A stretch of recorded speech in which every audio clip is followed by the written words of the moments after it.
Yo, my hair back.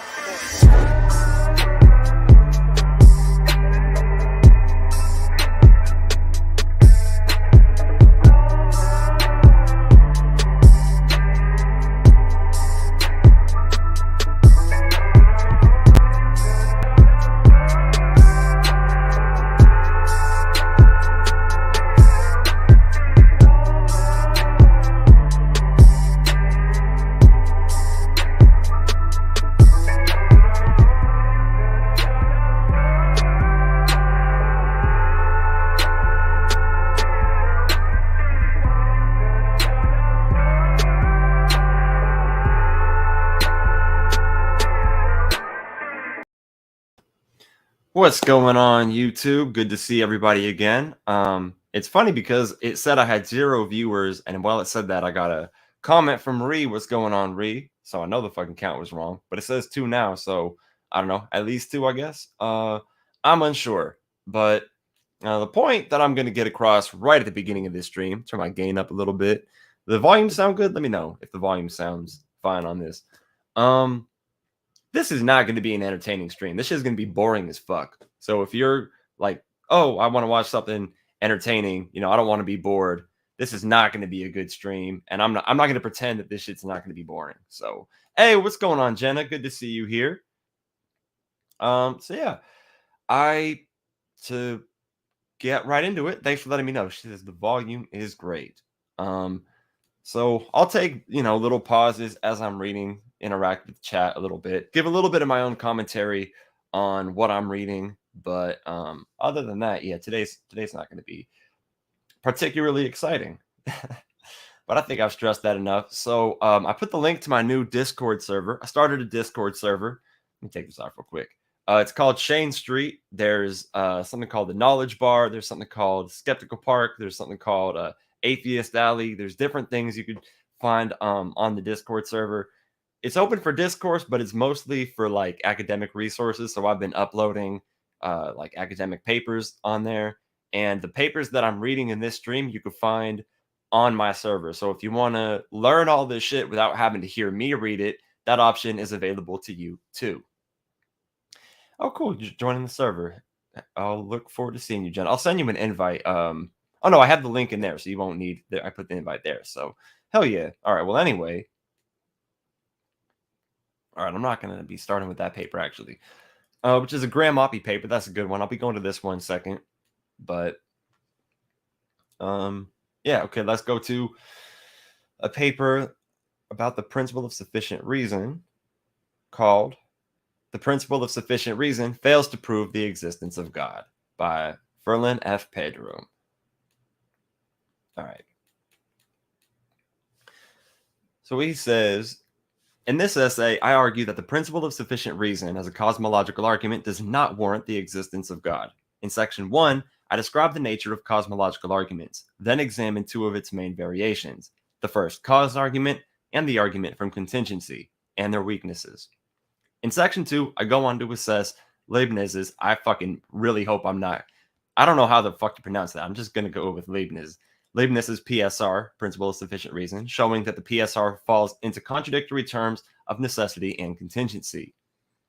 I conclude that the PSR does not offer adequate justification for God's existence as a necessary being. All right, so section 1, there's like 4 sections of this. So you get to see both sides of the argument throughout this paper, and I think that that's really good.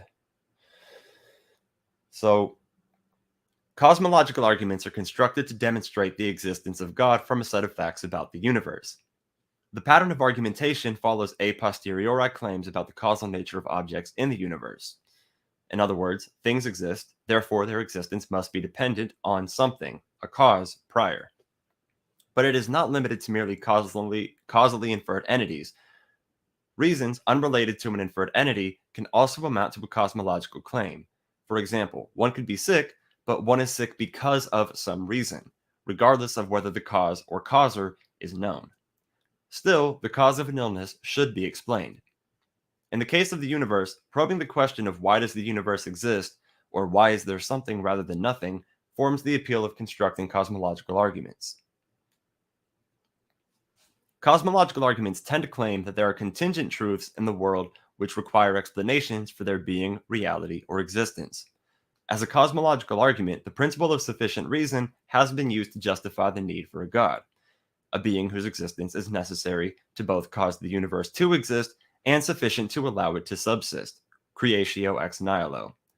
The PSR is perhaps best outlined by Plato, who said, everything which becomes of necessity everything which becomes must of necessity become owing to some cause, for without a cause it is impossible for anything to attain becoming. Two variations of cosmological arguments with the PSR center are the first cause argument and the argument from contingency. All right, I got 4 viewers now. Whoever else joined, happy to see you. Just clicked over here to look here. I put boring in the title of the stream, so nobody can act like they didn't know this shit was going to be boring. It's not meant to be fun. It's just educational, I guess. And you could read this, so you don't have to hear me read it if you want to, because I fully understand if you're not interested. Anyway, feel free to interact with anything. I don't know, any point of contention you disagree with. This doesn't have to be just me reading it. I can do my commentary. I can interact with the chat. We can do that too. So anyway, let's go to the first cause argument, one of the two variations of the contingency. All right. Of the PSR, I mean. Okay, so the idea that something must come from something else grounds an argument for the first cause, the logical case for which one can be phrased as follows. Premise 1, whatever begins to exist has a cause. Premise 2, the universe began to exist. Premise 3 really should say conclusion. Therefore, the universe has a cause. Now, if we're just leaving it at cause and we're not looking at soundness, if we're just looking at validity, that is a valid argument. If premise 1 is true, whatever begins to exist has a cause, and premise 2 is true, the universe began to exist, that conclusion is entailed by those premises. And I feel like there are a lot of people who somehow don't, I don't know, it's like they just don't want to admit that, but it's like you could have validity without soundness and you could still have a controversial premise. So it's like, I say that, that is a valid argument. But cause is where we're left. And validity is all we're sure of, or is all that I'm sure of anyway. What motivates the first cause argument is the potential regress that is inferred from the notion of causation. More specifically, causation entails that whatever is an effect or outcome, call it P, must have been caused by something, call it Q. Given Q, we can further infer that Q is caused by R, and so on, leading into a regress of sourcing and establishing causes. This can be easily avoided if we infer an uncaused cause, such as God, the first cause, to terminate the regress. Now the objections to the first cause argument. Look real quickly back at that, at the chat. Thank you. Don't forget to punch that like button right in the face. All two of you. All three. Anyway, all right, back to it. One objection supposes that the universe is contingent. In other words, one of many possible universes of which we find ourselves in this universe, fixated with the laws of nature we are familiar with. I don't know why I added the word which to that in my head. My bad. We could further suppose that in this universe, the infinite regress goes on indefinitely, especially given how uncertain today's physical sciences are regarding whether the universe is boundless or not, caused or not, and so on. Highlight that part, right? Given that there are things in the universe dependent on other things for their existence or to exist, then the possibility that their dependence to exist relies on some other thing which exists is permitted. However, this would suppose that such a universe containing infinite causes must be timeless and enduring, since the regress chains back in time seemingly without end. In response, a defender of the first cause argument could appeal to the age of the universe to show the need for an end to the chain by asserting that the universe had a beginning.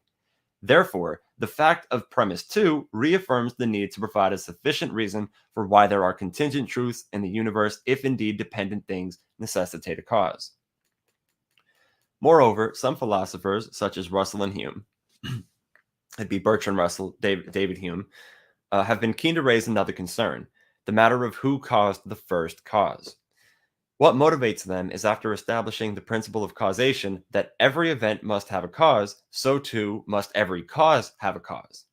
This has been less bothersome for theologians as they would give room for an uncaused causer, which they believe such beings do not qualify to fit the principle of causation. Whether this necessary cause or being must be God is dubious, since the universe could be its own necessary cause.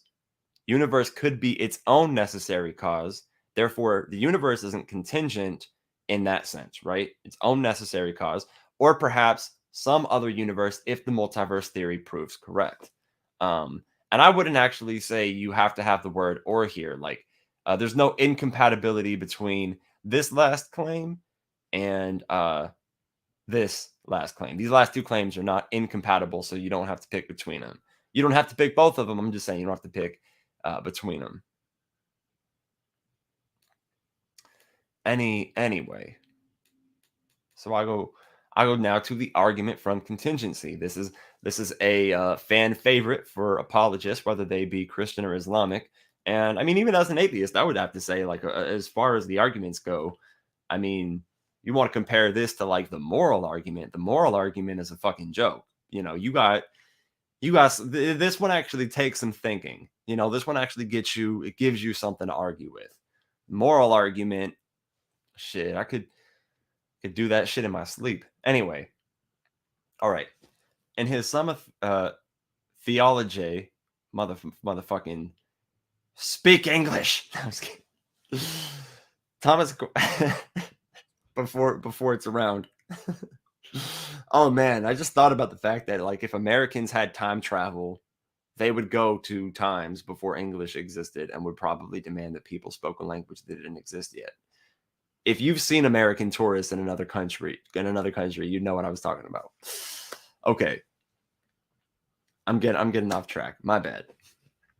Thomas Aquinas articulated the fact that the universe contains things in existence when they could have been when they could have otherwise not come into existence provides apt reason to suppose the necessity of an uncaused causer, the implication of which follows Aquinas' reasoning from premise 1. Further, Aquinas argues that for us to know whether God exists, we must begin by assessing all that there is that makes up the universe. Crucially, since everything in the universe depends on a prior cause to exist, fucking typo, making it more difficult, then everything in the universe must depend on a pre-existing cause, thereby justifying God's necessary existence, otherwise known as the argument from contingency. I'm going to read through that again. Okay, so this is the argument. Now, again, this is the argument from contingency, not, I don't know, what the author's conclusion is. This is just citing the other argument, right? The argument to be refuted. Crucially, since everything in the universe depends on a prior cause to exist, then everything in the universe must depend on a pre-existing cause, thereby justifying God's necessary existence, otherwise known as the argument from contingency. So that's where we're at with this argument. Now, objections to the argument from contingency. Objections, because there are multiple, and I'm not going to agree with all of these objections. In the case of Aquinas' argument from contingency presented above, it offers room for a timeless and infinite universe that could have a beginning and therefore be caused into being. He reasons, if everything is possible not to be, then at one time there could have been nothing in existence. Now, if this were true, even now there would be nothing in existence, because that which does not exist only begins to exist by something already existing. Go into that one more time. That which does not exist only begins to exist by something already existing. So, like a cake begins to exist as the result of, your eggs and cake mix. I don't make cake from scratch. I get cake mix. And so, your vegetable oil or butter, whatever you're using. You get the point though. It comes into existence by something or some things already existing. Cake doesn't just make itself. Although, wouldn't that be a world? Specifically cheesecake. God damn it. Okay, now I want cheesecake. Can the universe cause itself into being? Notably, Bertrand Russell argued the case that the universe needs no explanation for coming into existence, since we base causation on a posteriori observations. This is the view that the universe does not require any explanation for causing itself to exist. a somewhat similar response to some theologians resort to explaining why God's existence is non-contingent, in other words, a pre-existing being. If this similarity does bear resemblance to the latter, then one could say that Bertrand Russell's appeal to a self-explanatory universe would fail as an explanation, thus weakens the case for a self-caused universe.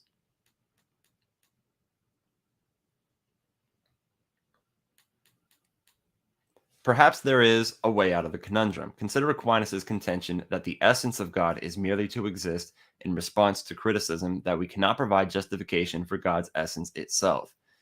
This is analogous to the proposition that the universe exists because it exists, as a response to our shortcoming in accounting for its non-contingent existence. Still, one could allude to facts about things in the universe, contingent truths, to justify why the universe must be wholly contingent by nature, and therefore demands a necessary and sufficient cause. This arms the principle of sufficient reason advocate to appeal to the need for a necessary being, God. I mean, God doesn't have to, the necessary being doesn't have to be God. Arms them to do it. Okay, never mind. Sorry. That makes sense. However, this can be refuted as committing a logical fallacy of composition. This is like the biggest point for me, biggest point of contention for me that I do agree with. This is a logical fallacy of composition, whereby the nature of the parts of a whole is used as a justification for the answer of the whole itself. Therefore, it seems the argument from contingency from a logical standpoint fails to demonstrate its point of a necessary being. And let me check out still says I only got 2 viewers, which is fine. I mean, surprise, surprise, the stream that literally says boring doesn't get a lot of attention, right? I don't give a fuck. This one's not for attention. It's for the people that are willing to pay attention. There we go. That's what it's for, the people that are already willing to pay attention, not to get more attention. Not this one. All right. So, all right. Now I'm going to go into this argument. Open up the live chat one more time really quickly.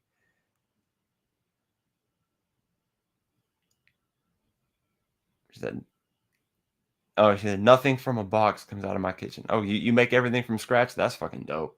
I can't say the same about myself. I am going to smoke tobacco out of a water pipe really quickly. Definitely tobacco.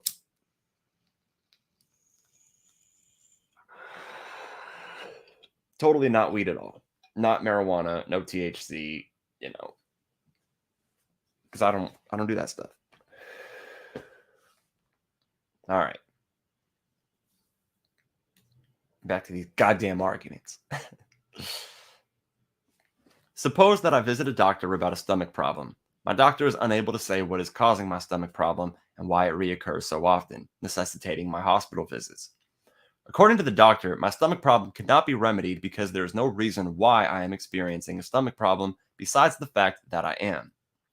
But the issue is not that I am experiencing a stomach problem. The issue is that a cause cannot be determined for why I am having the problem. According to Gottfried Leibniz's principle of sufficient reason, the doctor's claim would be false, since, as he puts it, no fact can hold or be real, and no proposition can be true unless there is a sufficient reason why it is so and not otherwise. To reinforce this, Leibniz articulates the following.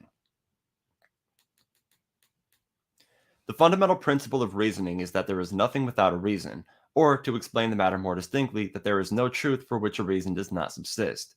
To contextualize briefly what the PSR entails for Leibniz, the proposition states, no claim or belief can be true unless their underlying causal reasons are determined to make them true. In other words, there is a reason why something is true. Otherwise, it is false. Therefore, an explanation must be given. On this account, we can formulate the PSR as follows. For every fact X, X must have a sufficient reason Y. In defining what amounts to a sufficient reason, one could say that an explanation must be appropriately given to link the relationship between the caused effect and the causer, the cause. It would be fit to understand what necessary truth and contingent truth refer to. A necessary truth is any proposition that is true in every possible world. For example, arithmetic sums or logical rules, such as the law of non-contradiction. A contingent truth refers to any proposition that could be true, but otherwise in some possible world false, or false in this world, but could otherwise be true in some other. The problem with contingent truths is that there is a tendency to regress into circularity. To illustrate further from the initial analogy, the doctor could ask why my stomach is giving a problem, and upon closer diagnosis, she finds a plausible reason. But she could further ask, why is this problematic? She does further diagnosis and stumbles upon another fault, and so on. For Leibniz, a necessary truth would ground all contingent reasons because, according to the PSR, it must come to an end at some point with some ultimate non contingent truth. In other words, God. Now, objections to Leibniz's PSR. Look at the live chat again. All right, cool. Nothing new. I'm going to keep going. Leibniz asserts from the PSR that nothing can exist without a sufficient reason, and that the sufficient reason for existence of the universe cannot be found in a series of contingent things. He further reasons that the sufficient reason must be outside of this series of contingent things and is found in a substance which is a necessary being, bearing the reason for its existence within itself. Otherwise, we should not yet have a sufficient reason with which to stop. This final reason for things is called God. To avoid reasoning into a regress, God, who necessarily exists, must be asserted as a sufficient reason. Bertrand Russell pointed out that the concept of a necessary being should be considered with caution, since whatever is deemed necessary concerns a priori propositional claims, such as A is F, that have logical axioms governing them, such as the law of non-contradiction. If the a priori claim about necessity stems from a posteriori reasons, then it would amount to a contradiction in terms. As Russell puts it, if judgment A presupposes another, B, then no doubt, if A is true, B is true. But it is impossible that there should be valid grounds for admitting A, which are not also grounds for admitting B. If we claim the universe is contingent, therefore it necessitates a contingent cause, that claim would be logically coherent. But if we say the universe is contingent, therefore it necessitates a necessary being, then we simply moved from contingency to necessity without sufficient reason. And that's a new objection for me. And I'm going to repeat that one because I want to highlight it. But if we say the universe is contingent, therefore it necessitates a necessary being, then we simply moved from contingency to necessity without a sufficient reason. And then we move to the conclusion of the paper. I've considered the notion of the principle of sufficient reason as a cosmological argument and another which demands an explanation or sufficient reason to account for contingent facts of the universe as argued by Leibniz. Although the arguments assessed here do possess several defects which make them inadequate to accept, they have certainly aided in further developing the requirement of sufficient reason. But these arguments do not provide sufficient reasons for the existence of God due to circular reasoning, as in the case with the argument from contingency, special pleading, as in the case with the first cause argument, or falling into contradiction, as in the case with Leibniz's PSR. Perhaps we could approach the contingent problem of the universe as Russell did. The universe exists. That's it, without requiring an explanation. Or perhaps adopt a more positive attitude about the possibility that the universe must be that which wholly necessitates itself, as David Hume suggests in his dialogue. I would go with Hume over Russell on that one for sure, personally. Yeah, so that's the end of that paper. See anything new in the chat? Nope, nothing. Damn, 0 apparently. YouTube could be off, but I don't know. Unless Ree and Jenna tuned out, that happens. They're like, fuck this. All right.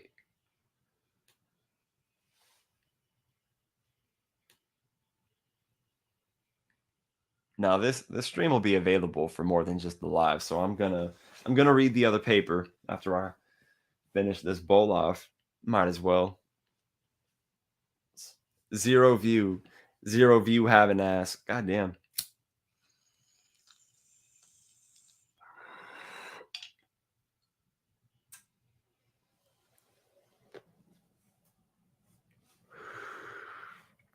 It's a damn shame because this next one is actually way better.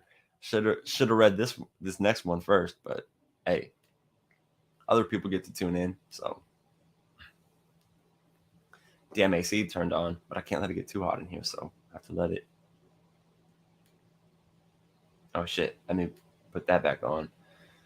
All right, so this paper is from Graham Oppie. I know I have people in the future watching, so let's just get into it. The paper's called Weak Agnosticism Defended. So we talk about strong agnosticism and weak agnosticism here. Agnosticism has had some bad press in recent years. Nonetheless, I hope to show that agnosticism can be so formulated that it is no less philosophically respectable than theism and atheism. This is not a mere philosophical exercise, for as it happens, the formulated position is, I think, the one to which I subscribe. I include a qualification here since it may be that the position to which I subscribe is better characterized as fallibilist atheism, but more of that anon. I begin by distinguishing between two different kinds of agnosticism. On the one hand, there's strong agnosticism, in other words, the view which is sustained by the thesis that it is obligatory for reasonable persons to suspend judgment on the question of God's existence. And on the other hand, there is weak agnosticism, in other words, the view which is sustained by the thesis that it is permissible for reasonable persons to suspend judgment on the question of God's existence.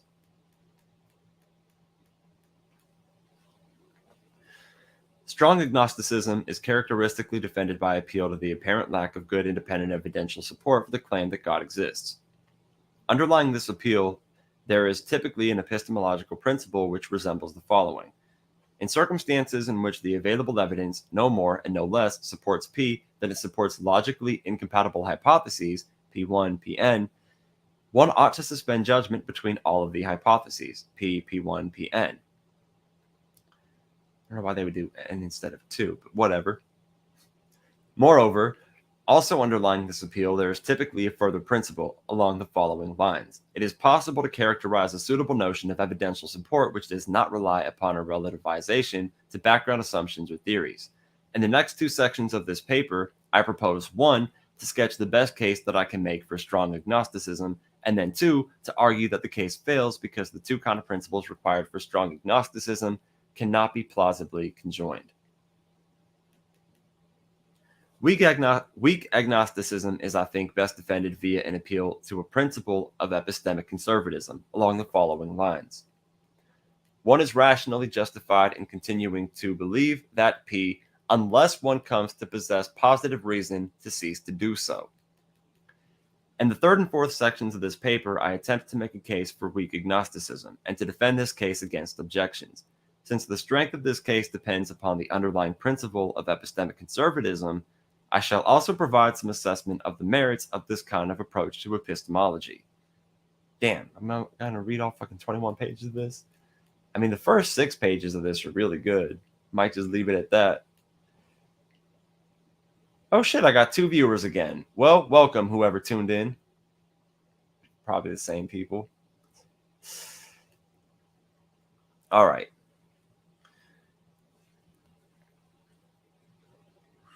The strong agnostic claims that it is not rational to believe in the existence of the God of traditional Western theism. In other words, the unique, personal, omniscient, omnipotent, omnibenevolent, eternal creator ex nihilo of the universe. However, unlike some atheists, the strong agnostic does not believe either 1, that talk of such God is meaningless or incoherent, or 2, that the concept of such a God is inconsistent or incoherent, or 3, that the existence of such a God is ruled out by evidence which is available to all, for example, the amounts and kinds of evils in the world. Of course, the strong agnostic might be prepared to concede that it is epistemically possible that one of these atheistic claims is correct, but she holds that there is not yet conclusive reason to believe any one of them. Moreover, unlike other atheists, the strong agnostic does not subscribe to the principle that in the absence of any positive evidence for the existence of X's, one is rationally required to believe that there are no X's. Even though the strong agnostic contends that there is currently available no good evidence for the existence of God, she holds that what is rationally required is merely refusal to assent either to the claim that God exists or to the claim that God does not exist. A case for strong agnosticism can be constructed as follows. It seems reasonable to allow that it is at least epistemically possible that the universe was created by one or more beings. In other words, it is not obvious that this is a claim which can be simply ruled out a priori, or on the basis of uncontroversial evidence. So suppose that the universe was created by one or more beings. What is it reasonable to believe about such beings on the basis of the available evidence? In other words, on the basis of what we know or can reasonably believe about the universe. It seems it would be quite rash to suppose that such beings must be omnipotent and omniscient. True, such beings would surely have powers and knowledge which we do not have. In particular, if they created the universe ex nihilo, then they have powers which it is impossible for us to have. But what reason is there to suppose that they can do anything which it is logically possible for them to do, and that they can know everything which it is logically possible for them to know? Is there any reason to suppose that one would need to know everything which it is logically possible for one to know in order for one to be able to create a universe like ours? For instance, should we suppose that the creators of the world must know everything about transfinite arithmetic? This is surely an open question. Similarly, is there any reason to suppose that one would need to be able to do everything which it is logically possible for one to do in order for one to be able to create a world like ours? Should we suppose that the creators of our universe were able to create uncountably many similar worlds? Or should we suppose that this world is the only world which they had in them? Again, this looks like an entirely open question. He said, this is what I listen fucking this is what I listen to when I bone. Jesus Christ, that's got to be the world's most awkward sex, man. All right. All right.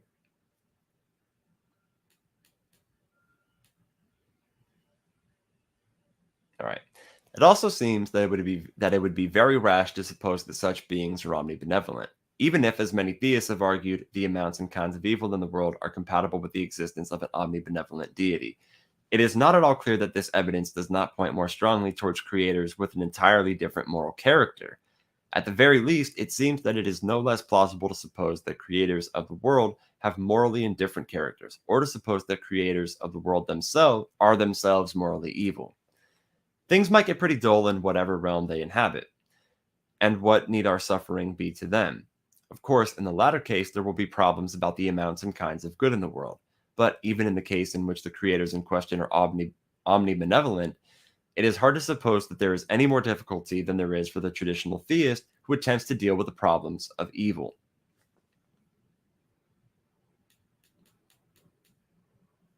Let's zoom in one. All right, cool. Similar skeptical doubts can be raised about the number, eternality, and personality of these beings. However, the upshot of this enquiry is surely already clear. The available evidence certainly seems to allow many different epistemically possible creators. Perhaps it might be objected that there is evidence which has not been taken into account.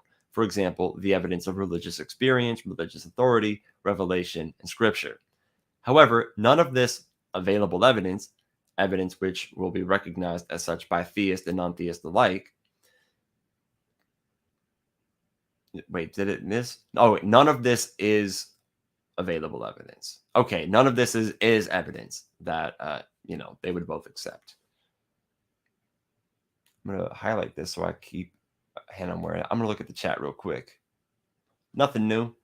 Still at one viewer, so that's fine with me. I might get as many as 5 after the fact. I might get 5 views on this later. Fuck, this will be the most boring thing I've ever done. I don't care. In order to determine whether the evidence supports the claim that the God of traditional theism exists, we must set aside anything which could only be claimed as evidence for this God's existence by those who already believe that this God does in fact exist. Oh man, Christians cannot get past that part. At least most of them.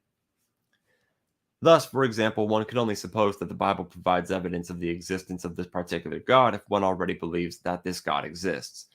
One who believed, say, that the world was created by a malevolent creature would suppose that the Bible is evidence of the cunning of this being. But if the conclusion of the preceding paragraph is correct, then even for those who believe that the universe has creators, a question arises. in which of the possible creators ought one to believe.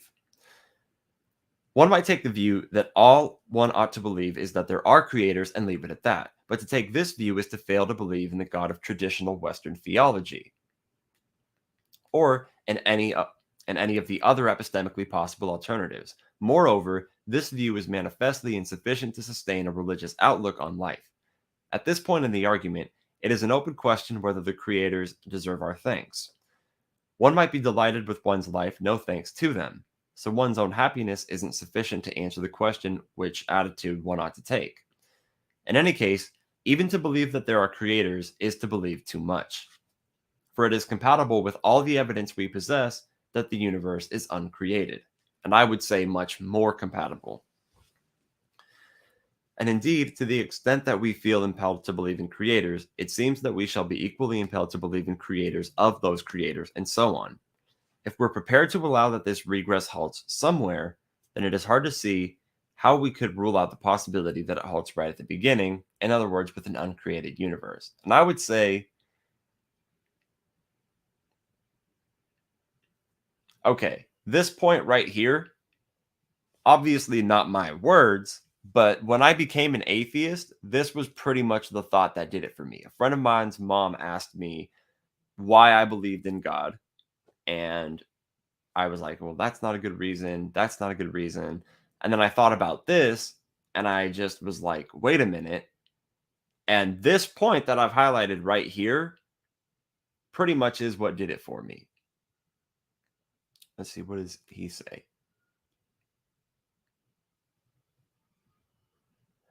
I maintain that a perfect being would not have any unactualized goals and therefore would have no desires. It's an interesting. I don't know if I agree or not on that. I'm going to have to put some thought into that. A third viewer, welcome whoever just tuned in. Real quickly, you guys, I am going to quickly grab myself a glass of water because I totally have cotton mouth from what was definitely tobacco and not weed that I smoked earlier. So I'll be back in less than 30 seconds. So sorry for not having anything to keep you entertained, but this shit's boring anyway.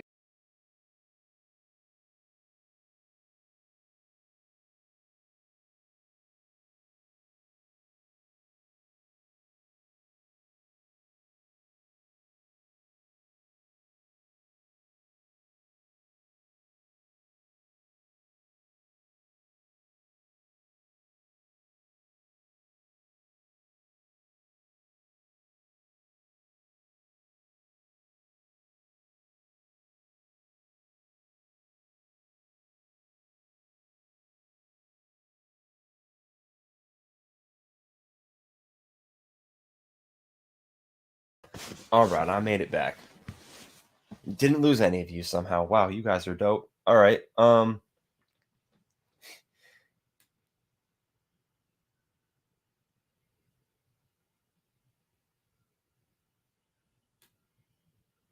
was diagnosed as colorblind today.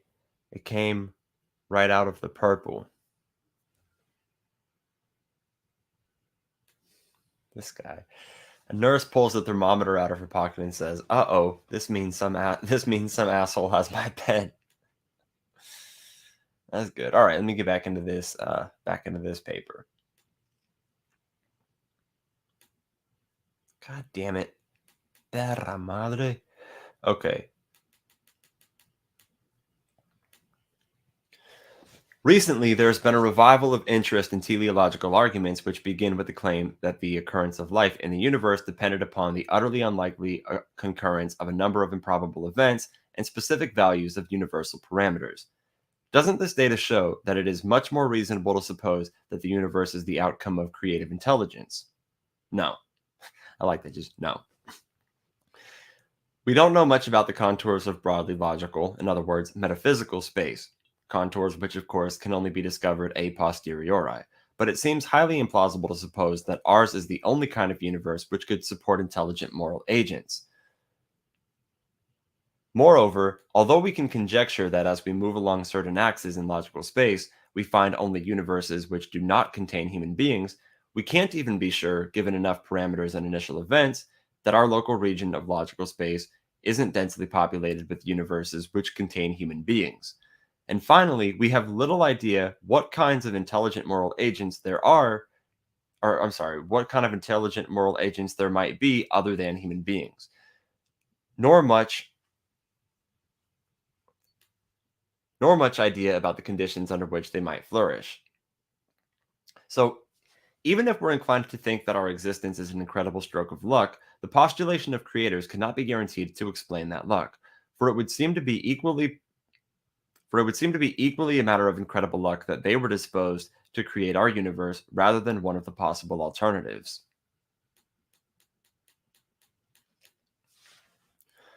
Moreover, and more importantly, we have no idea whether ours is the only universe, and hence don't know whether it is appropriate to think that our existence is an incredible stroke of luck.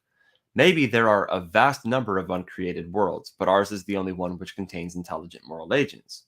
Or maybe there are a vast number of worlds which were created by hopelessly incompetent deities, etc. Once again, it seems that suspension of judgment is the only reasonable course. So, in summary, the available evidence no more supports the belief that God exists than it supports the belief in numerous incompatible hypotheses. But in such circumstances, it cannot be rational to believe that God exists. On the other hand, there seems to be no obvious way of deciding whether it is more likely that the universe was created than that it was not created, though see section 4 below for a discussion of one argument which might be thought to do the trick. Since the total evidence fails to support any one hypothesis more than its competitors, the only rational course is to suspend judgment, because it seems reasonable to think that there are many ways in which the world would be uncreated. We may suppose that we are here considering all of the epistemically possible hypotheses concerning the origins of the universe. This completes the case offered on behalf of the strong agnostic for her view that it is neither rational to believe that God exists nor to believe that God does not exist. The case for the second part of this claim may seem very weak. After all, if one is prepared to assume that the available hypotheses are all equally likely, then it seems that one is obliged to say that the probability that any particular one of them is true is almost infinitesimally small. And in that case, isn't really true, because that wasn't disbelieve the hypothesis that God exists. That's like a weird way to word that grammatically. And then it says, let's see. Thought I put my, okay, there's my water real quick.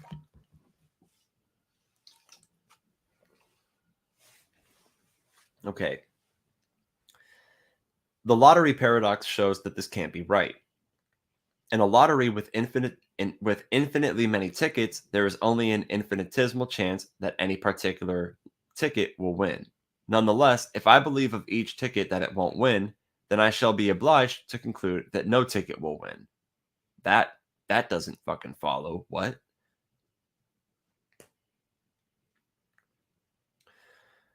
In other words, I will be obliged to believe something false. Okay, I definitely disagree with that. What do you guys think? Okay, he says, let's read this again. He says, if I believe of each ticket that it won't win, then I shall be obliged to conclude that no ticket will win. I mean, if you looked at every ticket and said, I don't think any of them will win, that's one thing. But to know how many tickets there are, like if you go buy a lottery ticket, if I go buy a lottery ticket right now, I think it's not going to win. That doesn't entail thinking none of them are going to win. It's just out of how many there are, the most likely chances that I'm not going to get one. So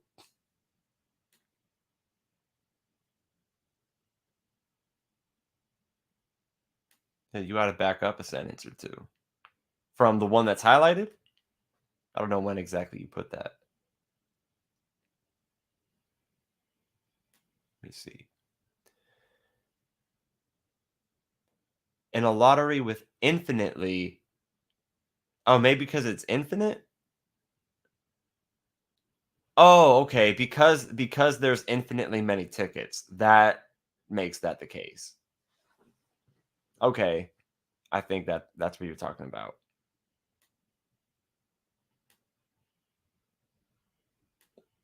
Let me see. Yeah. Okay. Yeah, that's the part. Yeah, there's an infinite number of tickets.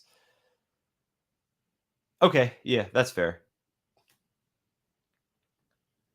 I guess I got lost on that part. So, all right, no, I'm with you. What goes for hypotheses about lottery tickets goes for cosmological hypotheses too. For any particular hypotheses among those countenanced above, I should think that it is epistemically very unlikely that the hypothesis is true, but nonetheless, I should not believe that it is false.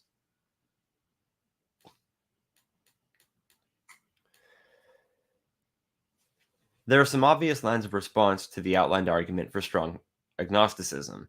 I shall discuss three related responses. The combined effect of these three responses is, I think, fatal. All right, so number one, the appeals to simplicity in Occam's razor. The strong agnostic claims that there is no reason to prefer the hypothesis that the God of traditional Western theology exists. I'm sorry, I'm going to start that over because I think I missed a sentence. The strong agnostic claims that there is no reason to prefer the hypothesis the God of traditional Western theology exists to numerous logically incompatible hypotheses, and more strongly that there is no reason to prefer any hypothesis about the causal origins of the universe to any other. However, it might be suggested by theists that this claim overlooks one significant consideration which underwrites the choice to believe in God, the choice of belief in God, namely that the hypothesis that the God of traditional Western theology exists is the simplest hypothesis which explains the data, and that this is a reason for supposing that it is more likely to be true. And similarly, it might be suggested by atheists that the strong agnostics claim overlooks the importance of a version of Occam's razor, according to which, in circumstances, one lacks any evidence for an a posteriori existence proposition, one has sufficient grounds to believe the negation of that proposition. There are various replies available to the strong agnostic. First, in response to the theist, she can observe that it is far from clear that the hypothesis that the God of traditional Western theology exists is the simplest hypothesis. On the one hand, some hypotheses which hold that the universe is uncreated seem no less simple. And on the other hand, it is not clear that the hypothesis that the God of traditional Western theology exists is simpler than, say, one of the numerous hypotheses involving a quite powerful but not omniscient, quite knowledgeable but not omnipotent, morally different deity. How is one to decide whether it is simpler to suppose that God is omniscient or to suppose that the creators have some, perhaps hard to specify, properties which fall short of omniscience? Surely, the fact that the properties in question might presently be hard to specify does not show, ipso facto, that the hypotheses in question are more complex.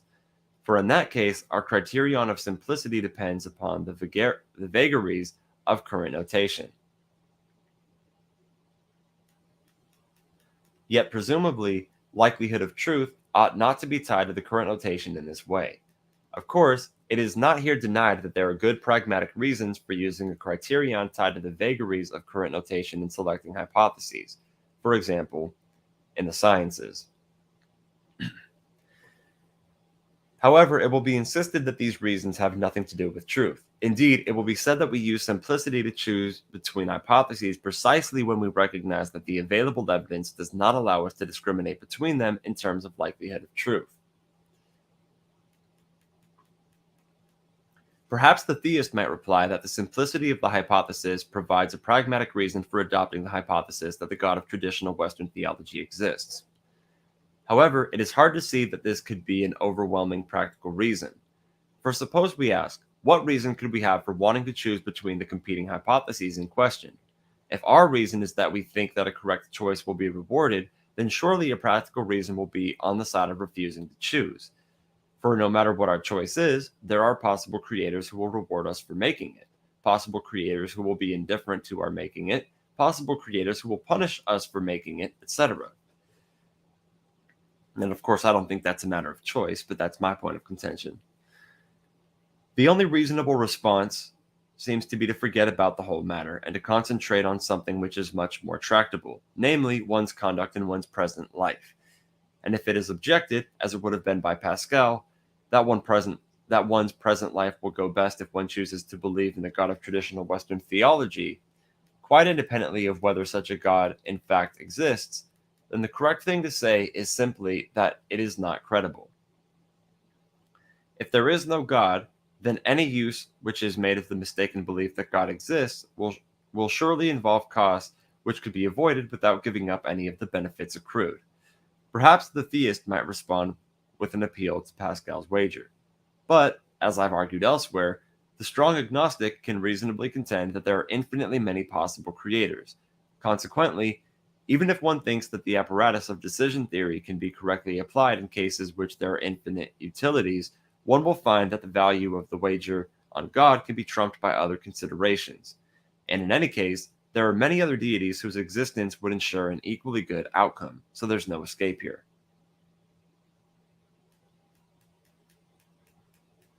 I'm going to look at the chat real quick.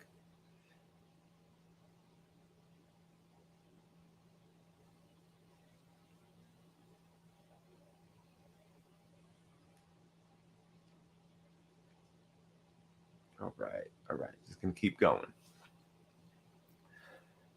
Perhaps, despite the foregoing arguments, the theist will insist that the decision to forget about the whole matter involves a choice which reason cannot guarantee to be correct. If it is all right to wager this way, why would it be wrong to wager on belief in the God of traditional Western theology? Well, on the one hand, the decision to forget about the whole matter is the only non-arbitrary decision to be made in the circumstances. When theoretical reason recognizes that it has next to no chance of obtaining truth, then it opts to avoid falsehood. Compare the corresponding case of the lottery. And on the other hand, there are practical reasons in favor of forgetting about the whole matter. I should emphasize that differently. There are practical reasons for forgetting about the whole matter. If the argument advanced by the strong agnostic is cogent, then we are all members of a community which is the predicament that it cannot answer certain ultimate questions about its life. In these circumstances, surely what we owe to ourselves and to each other is to make that part of our lives of which we are certain and which may be the whole of our lives as good as possible. That end will be hindered if individuals make different wagers on the question of religious belief, as our history shows, and there is reason to suppose that it won't be furthered even in the unlikely event that we can all agree to wager on the same deity. Unlikely. Yeah, that fucking understatement of the year. Unlikely.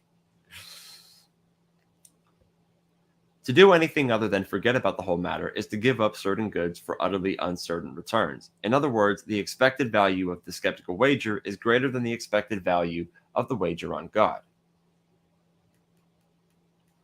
Second, in response to the atheist, the strong agnostic can insist that the principle to which the atheist appeals, that in circumstances in which one lacks any evidence for an a posteriori existence proposition, one has sufficient grounds to believe the negation of that proposition, is also refuted by the lottery paradox.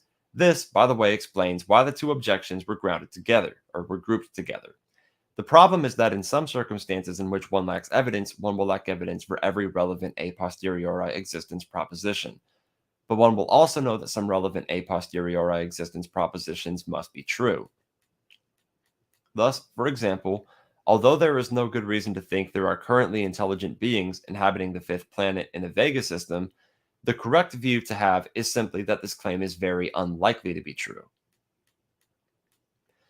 I conclude that the strong agnostic can reasonably insist that straightforward appeals to simplicity in Occam's razor do not defeat the case constructed in the first section of this paper. Theoretical reason cares nothing about such considerations, since it is primarily concerned with truth, and practical reason must respond to other considerations which swamp the force of such appeals. He says, crap, I'm late. Oh, it'll be up. Don't worry about it. You didn't miss anything exciting. She said there's too much. She said there's too much Shane here. I don't know how you meant that. Too much Shane here, or like there's too much Shane here. I don't know which. Oh, because there's this prick. Well, fuck. How do I ban him? I don't know. All right. I don't know how to ban the other Shane. Trying to steal the fucking show. No, I don't know that I'm going to read this entire paper, to be honest. I might just hop into my Discord server. I left the link to the paper available, but I'm going to finish this second response. Well, let me see how long it is. Do I want to? Do I feel like it? Motherfucker, I don't feel like reading all that.